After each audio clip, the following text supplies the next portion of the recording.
ఈ సంవత్సరం హనుమాన్ జనవరిలో హనుమాన్ సినిమాతో బ్లాక్ బస్టర్ కొట్టారు. అలాగే ఇప్పుడు క్రిస్మస్తో ఇయర్ ఎండింగ్ అవుతుంది. సో మళ్ళీ బ్లాక్ బస్టర్ కొట్టబోతున్నారు ఈ సినిమాతో మీరు. అవును, నాకు చాలా హ్యాపీగా ఉంది. ఆబ్వియస్లీ స్టార్ట్ చేసినప్పుడు హనుమాన్తో స్టార్ట్ చేస్తున్నాను. ఇప్పుడు ఎండింగ్లో బచ్చలో మళ్ళీ అని ఒక మంచి సినిమా మళ్ళీ ఒక పెద్ద హిట్ అవ్వాలని నేను కోరుకుంటున్నాను. అమృత హాయ్. సో హనుమాన్లో పూలమ్మే పిల్ల అని ఒకటి చేశారు కదా, ఇందులో ఏమైనా మంచాలు అమ్మే కాన్సెప్ట్ ఉందా?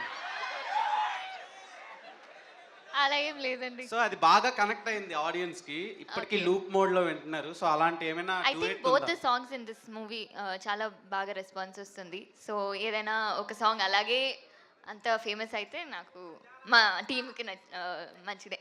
Looking elegant. Thank you Naresh garu. Thank you for this. Naresh garu ఇక్కడ. సో అంటే మీరు ఇందాక మాట్లాడుతూ కంటెంట్ ఉన్న మూవీసే సెలెక్ట్ చేసుకుంటాను అంటున్నారు కదా. సో ఒక్కోసారి మనం సెలెక్ట్ చేసుకున్న మూవీస్ ఆడియన్స్కి వెళ్తాయా లేదా అని కూడా మనం చెప్పలేము. అలాగే ఎప్పుడూ కూడా నరేష్ గారు ఆ రగ్గడ్ లుక్లోనే కనిపిస్తుంది. అంటే ఈ మూవీలో చాలా బాగున్నారు, ఆ బచ్చల మళ్ళీ కూడా కరెక్ట్గా సెట్ అయ్యారు.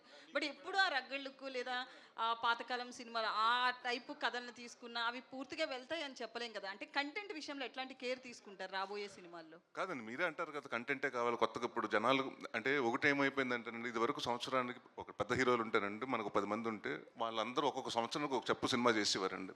ఇప్పుడు అందరూ పాన్ ఇండియా సినిమాలు చేయడం వల్ల 2 సంవత్సరాలు 3 సంవత్సరాలు అవుతుంది. సో థియేటర్స్కి రావడం చాలా కష్టం అవుతుంది జనాలు. సో ఆడియన్స్ అలాంటి కోరుకుంటారండి. మన మలయాళం సినిమాలు చూసినప్పుడు ఇలాంటి సినిమాలు తెలుగులో ఎందుకు చేయట్లేదు అని మాట్లాడుకుంటున్నాం కదండి. సో అలాగే మేము కూడా ఇండస్ట్రీలో ఉన్నప్పుడు సో కొత్తగా చేయాలి, అందుకుని మరీ ఎక్స్ట్రా ఆర్డినరీగా రిస్కులు చేయకూడదు.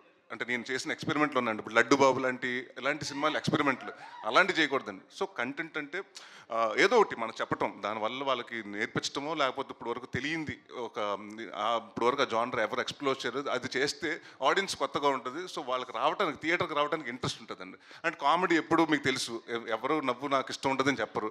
So you come to the theatres enjoy చేయడానికి. సో అది నాకు అందుకనే ఇందాక కంటెంట్ అండ్ కామెడీని 2 చూస్ చేసుకుంటానని చెప్తున్నాను.